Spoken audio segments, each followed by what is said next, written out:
Olá, estudante, tudo bem? Eu sou o professor André Ian e é um prazer em tê-lo aqui no meu canal. Mais uma aula, então, para o concurso do Detran do Estado de São Paulo para os cargos de agente de trânsito e oficial de trânsito. Meu nome é André, eu sou escrevente técnico judiciário do TJ São Paulo, tenho bastante experiência em concursos, principalmente aqui do Estado de São Paulo, principalmente da banca FCC e VUNESP, e vou tentar te passar mais uma vez com essa aula dicas essenciais para você conseguir ir melhor nessa prova do Detran de São Paulo, tá certo? Então, começando o artigo 1º desta resolução do CONTRAN, diz que estabelece procedimentos para o exercício da atividade de vistoria de identificação veicular a ser realizada pelos órgãos e entidades executivos de trânsito dos Estados e do Distrito Federal, ou por pessoa jurídica de direito público ou privado habilitada para prestação dos serviços de vistoria veicular. Então, o assunto desta resolução basicamente é o que? É vistoria veicular, vistoria de identificação veicular, que pode ser realizada por órgãos de entidades do Poder Executivo ou ainda por pessoa jurídica, seja de direito público ou privado, tá certo? Começando então, parágrafo 1º, a habilitação para a realização do serviço de que trata esta resolução, que é a identificação veicular, a vistoria, constitui uma atribuição dos órgãos e entidades executivos de trânsito dos Estados e do Distrito Federal. Então, os órgãos do Estado e do Distrito Federal é quem tem a atribuição para fazer a realização desse serviço ou ainda delegar para que uma pessoa jurídica de direito público ou privado o faça, certo? Parágrafo 2º, os órgãos e entidades executivas de trânsito dos Estados e do Distrito Federal poderão exercer diretamente atividade de vistoria, automotores por meio de servidores públicos especialmente designados. Veja aqui como está escrito, ó, poderão exercer diretamente. É isso que a gente já leu, porque os Estados e o Distrito Federal podem executar essa atividade por meio de seus órgãos ou delegar para a pessoa jurídica de direito público ou privado, entendeu? Então, ele pode exercer diretamente ou não. Artigo 2º, a vistoria de identificação veicular por ocasião da transferência de propriedade ou de domicílio intermunicipal ou interestadual do proprietário do veículo é de responsabilidade dos órgãos e entidades do Executivo de Trânsito dos Estados e do DF também, e ainda poderá ser realizada por pessoa jurídica de direito público ou privado previamente habilitada. Então, é basicamente a mesma coisa quando se tratar de transferência de propriedade ou de domicílio intermunicipal ou interestadual, certo? Parágrafo 1º.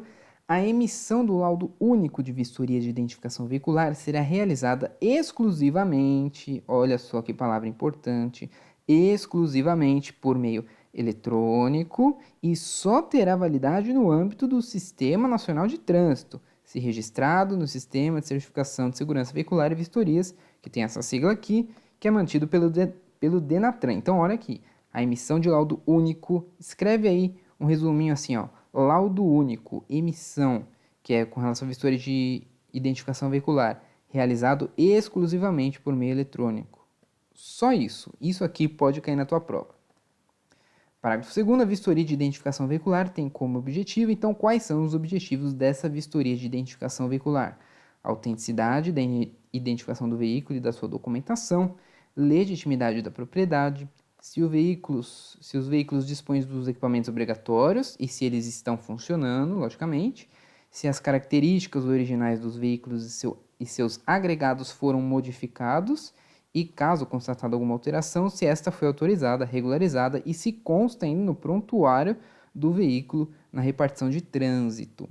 Parágrafo 3º, os equipamentos obrigatórios são aqueles previstos pelo Código de Trânsito Brasileiro, resoluções do CONTRAN e portarias do Denatran. Então, os equipamentos obrigatórios são aqueles que eu já gravei uma resolução que vai cair na tua prova também, que fala dos equipamentos obrigatórios. Então, clica no izinho aqui em cima, vou colocar aqui, ó, clica aqui em cima, eu vou colocar, e no final do vídeo também você pode ver, vou colocar porque é outra resolução que também vai estar na tua prova. Parágrafo 4º, é vedada a realização de vistoria de identificação veicular em veículo sinistrado com laudo pericial de perda total. Isso aqui pode estar na tua prova também, ó. É vedado o quê? A realização de vistoria de identificação veicular em qual tipo de veículo? Em veículo sinistrado com laudo pericial de perda total. Olha, pessoal, para você treinar para sua prova, você precisa fazer muitas questões, certo? Muitas questões.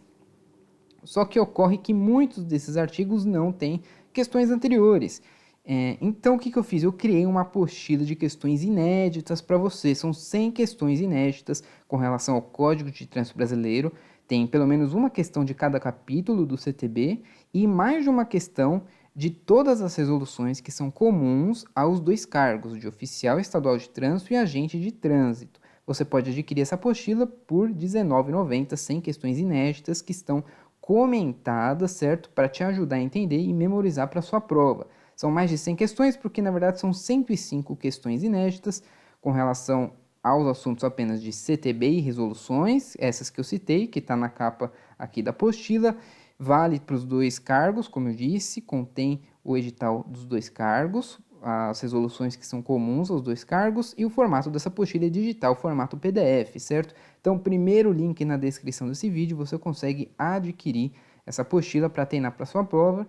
E é importante também, se você quer me seguir por outros locais, digita lá no Facebook Professor Andrean ou no Instagram Professor Andrean, que lá também eu coloquei o link para você comprar essa apostila, tá certo? Mas vamos continuar. Artigo 3º. Havendo habilitação de pessoa jurídica pelos órgãos e entidades executivos de trânsito dos Estados e do Distrito Federal para realização de vistoria de identificação veicular, deverá o DENATRAN conceder o acesso ao essa sigla aqui, ó, que a gente viu, CSV, tá bom? Parágrafo 1º, eu voltei aqui, parágrafo 1º, o acesso de que trata esse artigo, que é o que a gente viu aqui, será realizado por intermédio do órgão ou entidade do Executivo de Trânsito do Estado e do DF, contratante, que ressarcirá ao DENATRAN os custos referentes aos acessos à base de dados do Registro Nacional de Veículos Automotores, RENAVAN, e, por essa sigla aqui, nos termos da regulamentação editada pelo DENATRAN.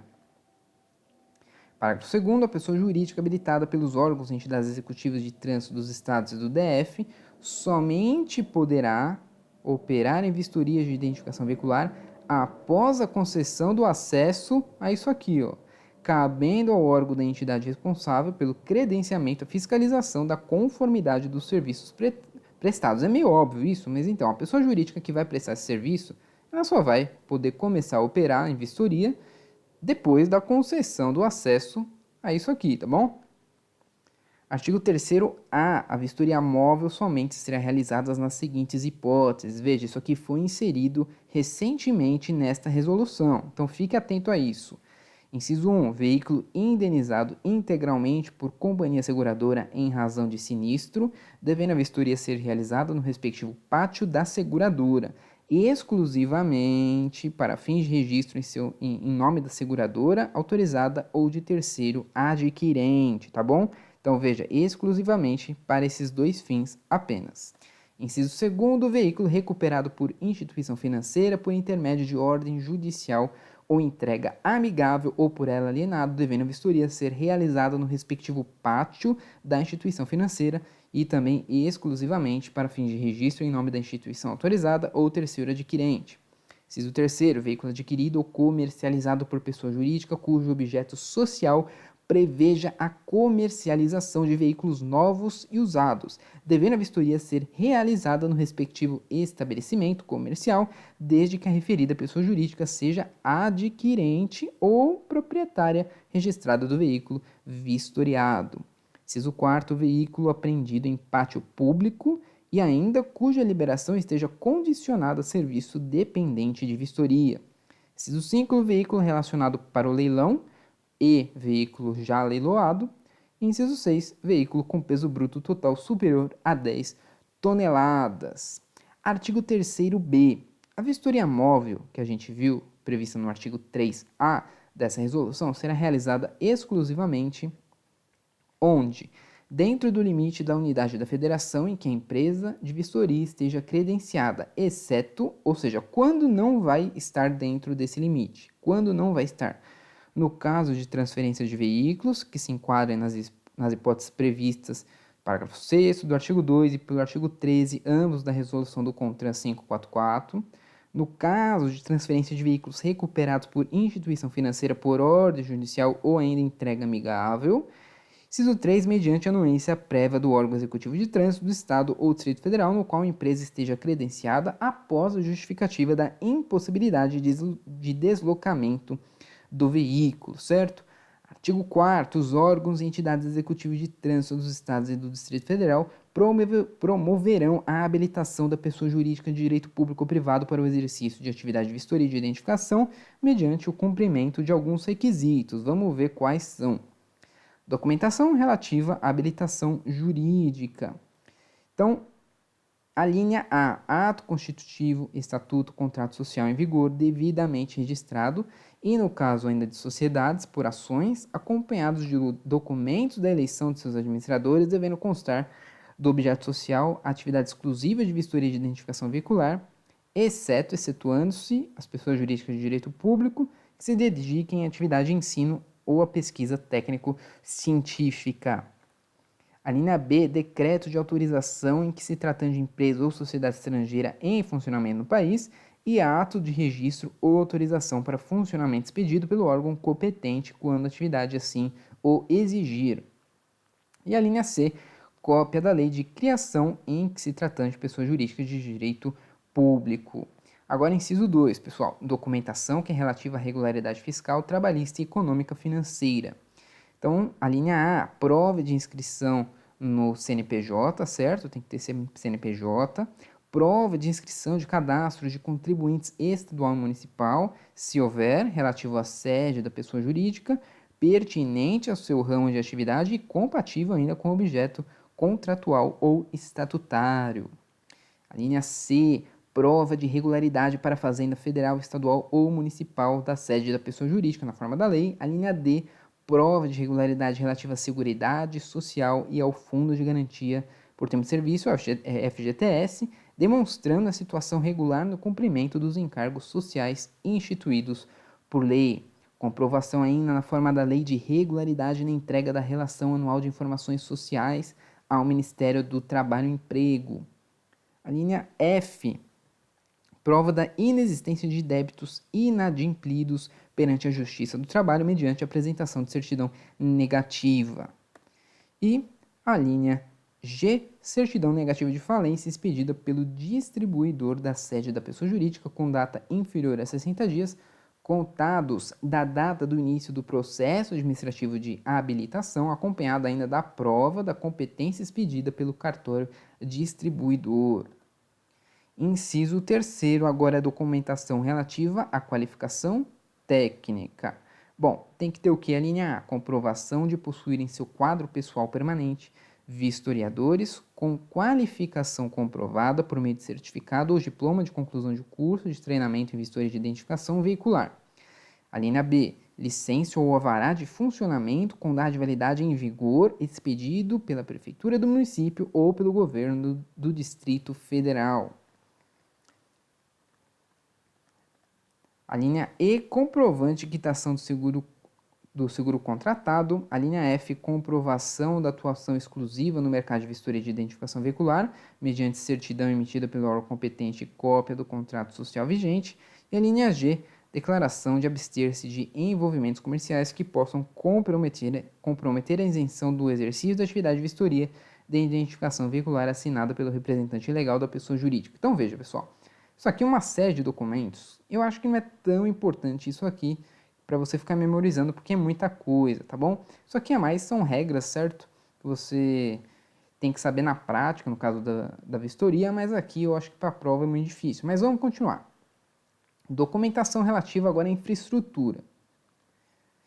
A linha A fala de um projeto atual aprovado e registrado pelo município e fotos atualizadas do estabelecimento, identificando a existência de local adequado para o estacionamento de veículos, com as dimensões, ou seja, tudo isso aqui é o que, pessoal? Para que seja possível ocorrer as vistorias de identificação veicular, tá bom? Então, tudo isso aqui são regras de infraestrutura que a empresa, certo? A pessoa jurídica tem que ter. Então, a linha D, de ter controle informatizado, então tem que ter as coisas informatizadas, tem que ter o certificado de sistema de qualidade no padrão ISO, tendo acreditada pelo Inmetro também, certo? Tudo isso aqui. Então agora a gente vai para o parágrafo 1º. A apólice do seguro da responsabilidade civil profissional e o certificado ISO devem ter caráter individual e intransferível, não sendo aceitos apólices de seguros e certificados coletivos, tá bom? Então é individual e intransferível no caso do certificado ISO 9001 de 2008. Parágrafo 2º, caberá ao órgão ou entidade do Executivo de Trânsito dos Estados e do Distrito Federal regulamentar as demais características de infraestrutura técnico-operacional em relação ao disposto no inciso 4º. Parágrafo 3º, os órgãos e entidades executivas de trânsito do Estado e do Distrito Federal, no ato da habilitação da pessoa jurídica de direito público, poderão dispensar o cumprimento dos requisitos dispostos neste artigo, com exceção da documentação descrita na alínea C do inciso 1, na alínea A do inciso 2, enfim. Algumas coisas são dispensadas para pessoa jurídica de direito público e outras não, tá bom? Não precisa ficar memorizando isso aqui acho que não vai cair em prova.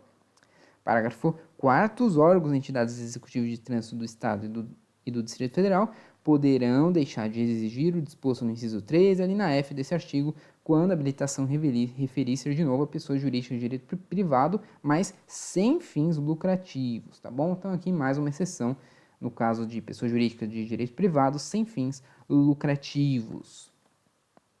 Parágrafo 5º, é proibida a participação de sócio ou proprietário de pessoa jurídica habilitada para a prestação de serviço de vistoria veicular que exerça outra atividade empresarial regulamentada pelo CONTRAN ou DENATRAN. Isso aqui já é importante. Então, é proibida a participação de algum sócio ou proprietário de pessoa jurídica habilitada para a prestação desses serviços de vistoria veicular quando este exerça alguma outra atividade empresarial que seja regulamentada pelo CONTRAN ou pelo DENATRAN. Tudo bem? Artigo 5º. A área de atuação para o exercício da atividade de vistoria de identificação veicular será determinada pelo órgão ou entidade executiva de trânsito dos Estados e do Distrito Federal, observando o município sede da pessoa jurídica e as circunscrições regionais de trânsito. Parágrafo único. O órgão ou entidade executiva de trânsito do Estado ou DF poderá, a seu critério, estender precariamente, quando solicitado, o âmbito de atuação da pessoa jurídica habilitada para município ou região determinada pelo CIRETRAN, que não dispõe de meios próprios para o exercício da atividade de vistorias de identificação veicular ou na qual não haja pessoa jurídica habilitada para a localidade, desde que a CIRETRAN esteja vinculada à mesma autoridade executiva de trânsito.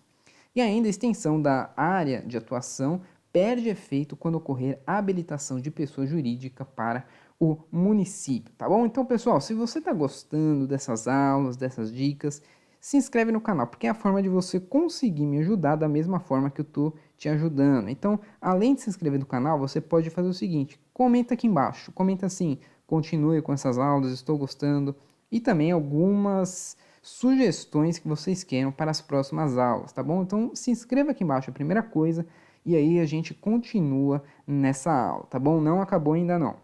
Vamos lá. Artigo 6º. Aqui, pessoal, a gente vai começar uma série de competências. Isso aqui também eu acho que não tem tantas chances de cair em prova, tá bom? Mas vamos ver. Compete aos órgãos e entidades executivas de trânsito do Estado e do DF. Então, qual é a competência desses órgãos? Publicar no Diário Oficial do Estado o extrato do contrato de prestação de serviços de vistoria, disponibilizar permanentemente em destaque no seu sítio eletrônico a relação atualizada das pessoas jurídicas habilitadas para essa atividade de vistoria, informar ao DENATRAN a relação de empresas que podem executar a atividade de vistoria, monitorar e controlar todo o processo de vistoria, fiscalizar anualmente a pessoa jurídica habilitada. Então, é importante que você talvez leia e memorize só o início de cada inciso, certo? Zelar pela uniformidade e qualidade das vistorias, advertir, suspender ou cassar a pessoa jurídica habilitada em casos de irregularidade, celebrar o instrumento jurídico necessário com a autoridade policial competente para acesso a essa sigla aqui que a gente viu e prover os meios de disponibilização, comunicar à Polícia Civil dos Estados qualquer identificação veicular suspeita de fraude ou irregularidades, cumprir e fazer cumprir as disposições regulamentares da atividade de vistoria de identificação veicular. Compete agora ao DENATRAN. DENATRAN, depois de informado pelos órgãos da entidade executiva de trânsito do Estado e DF, o rol de empresas habilitadas aptas a executar a atividade de vistoria de identificação veicular. Então, depois disso aqui, vai competir o que ao DENATRAN?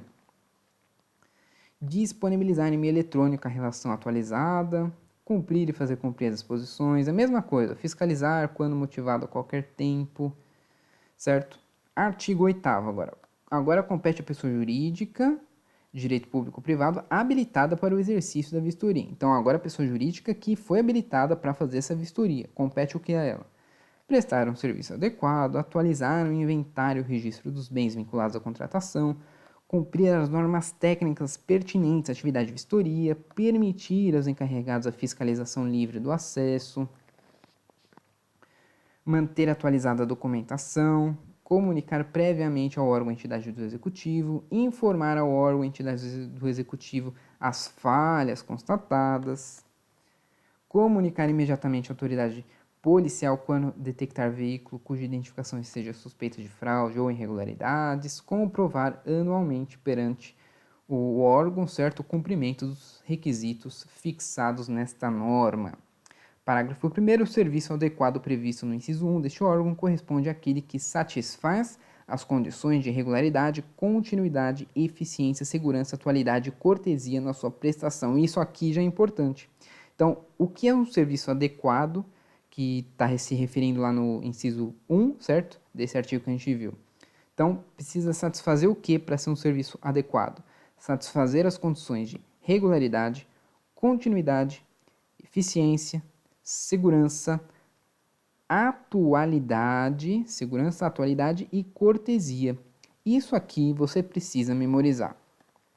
Parágrafo 2º, atualidade. Então, agora ele vai falar da atualidade. Ela é o que? Compreende a modernidade das técnicas, dos equipamentos e das instalações e a sua conservação, bem como a melhoria e a expansão do serviço. Parágrafo 3º, pessoa jurídica de direito público privado habilitada somente poderá emitir laudos de vistoria de identificação veicular referentes às placas de veículos dos municípios abrangidos por sua habilitação ou ainda serem transferidos para os respectivos municípios. Artigo 9º. A pessoa jurídica de direito público ou privado habilitada para o exercício de atividade de vistoria sujeitar-se-á às seguintes sanções administrativas. Lógico, conforme a gravidade da infração, sua reincidência e etc. Então, observada a ampla defesa e o contraditório. Então, pode sofrer advertência por escrito, suspensão das atividades de 30, 60 e 90 ou cassação do credenciamento. A aplicação das sanções de suspensão das atividades por 30, 60 ou 90 dias acarretará automaticamente a suspensão do acesso ao sistema pelo respectivo tempo, de 30, 60 ou 90. As irregularidades serão apuradas junto aos órgãos de entidades executivas de trânsito dos estados e DF mediante processo administrativo, observado a legislação aplicável, bem como o direito à ampla defesa e o contraditório. Agora a gente vai ver o que? Como se dão cada tipo de infração. Então, constitui infração passível de advertência por escrito que apresentar culposamente informações não verdadeiras, registrar laudo de vistoria ilegível, preencher laudos em desacordo, deixar de prover informações que sejam devidas às autoridades, manter não conformidade crítica aberta por tempo superior a 30 dias, deixar de registrar informações ou de tratá-las, praticar condutas incompatíveis com a atividade de vistoria. O artigo 11 ele fala das infrações passíveis de suspensão de 30 na primeira ocorrência, 60 na segunda ocorrência e 90 na terceira ocorrência, certo? Então, reincidência de infração punida com aplicação de advertência por escrito, deixar de exigir do cliente a apresentação de documentos obrigatórios, emitir laudo de vistoria de identificação em desacordo, realizar vistoria de identificação em desacordo, emitir laudos assinados por profissional não habilitado, deixar de armazenar em meio eletrônico registro de vistoria, não manter em funcionamento sistemas de biometria e outros meio eletrônicos, deixar de emitir ou emitir documento fiscal de forma incorreta, utilizar quadro técnico sem a qualificação, deixar de utilizar equipamento indispensável, deixar de conceder a qualquer tempo livre acesso às autoridades, utilizar pessoal subcontratado para serviços e deixar de manter o seguro da responsabilidade civil profissional. E o artigo 12, as infrações que geram a cassação do habilitado, da pessoa jurídica habilitada. Reincidência, quando a aplicação for punida de suspensão de 90 dias, realizar vistorias de identificação fora das instalações, fraudar laudo, emitir laudo sem a realização de vistoria, manipular dados contidos em arquivo de sistema, repassar a terceiros as informações sobre os veículos. Então, finalizamos agora, pessoal. Artigo 13. Daqui para baixo também começa alguns artigos importantes. Não vamos parar. Continua aí. Além das infrações e penalidades previstas nos artigos que a gente viu, será considerada infração administrativa passiva de cassação do habilitado qualquer ato que configure crime contra a fé pública, administração pública e administração da justiça, que está previsto lá no Código Penal. E também a improbidade administrativa, previsto na Lei 8429, em especial ofensas aos princípios constitucionais, legalidade, pessoalidade, moralidade, publicidade em interesse público. O artigo 14 fala que os órgãos e entidades executivos do Estado IDF poderão suspender cautelarmente, sem prévia manifestação do interessado, as atividades de vistoria de identificação veicular da pessoa jurídica de direito público ou privado, motivadamente em caso de risco iminente. Artigo 15, esse aqui com certeza pode estar na tua prova. A pessoa jurídica cassada poderá requerer sua reabilitação para o exercício da atividade de vistoria de identificação veicular depois de decorridos 2 anos da aplicação da penalidade. Isso aqui é muito importante. Artigo 16. As sanções aplicadas às pessoas jurídicas habilitadas são extensíveis aos sócios. Olha só, isso aqui também, ó. São extensíveis a alguém? Sim, aos sócios, sendo vedada a participação destes na composição societária de outras pessoas jurídicas que realizam as atividades de que estamos falando aqui. Então é o seguinte, digamos que uma pessoa jurídica, certo, recebeu alguma sanção e o sócio dessa pessoa jurídica queira participar de uma outra composição societária, então de uma outra pessoa jurídica para realizar essa mesma atividade. Então isso também é vedado. Então o sócio também fica vedado. Muito importante esse artigo 16. Artigo 17, no caso de alteração de endereço das instalações da pessoa jurídica habilitada, esta somente poderá voltar a operar após a vistoria prévia do órgão ou entidade do Executivo do Estado ou do Distrito Federal, que é Executivo de Trânsito, certo? Artigo 18. Os modelos de requerimento e os demais formulários necessários à instrução do processo administrativo de habilitação da pessoa jurídica serão padronizados em ato específico do órgão ou entidade executiva de trânsito do Estado, IDF. Artigo 19. O laudo de vistoria de identificação veicular terá validade somente se emitido, monitorado e controlado por meio do sistema, nos termos da legislação vigente, atendidos os requisitos técnicos e funcionais especificados em portaria do DENATRAN. E parágrafo único, os órgãos e entidades executivas de trânsito dos estados e do DF promoverão sua inscrição no DENATRAN para a integração das pessoas jurídicas habilitadas conforme regulamentação específica. Artigo 20. As empresas credenciadas em vistorias de veículos, são as ECVs e as unidades de gestão central credenciadas pelo DENATRAN, permanecerão habilitadas no sistema até a data da entrada em vigor dessa resolução ou término do prazo de vigência do credenciamento, vedada a prorrogação, certo? Parágrafo único. As empresas credenciadas nas unidades de gestão central pelo DENATRAN, no curso de vacatios legis dessa resolução, somente poderão exercer suas atividades juntos a empresas credenciadas em vistoria de veículos, as ECVs credenciadas pelo DENATRAN. Isso aqui já não é tão mais importante, tá bom, pessoal? E aqui a gente termina.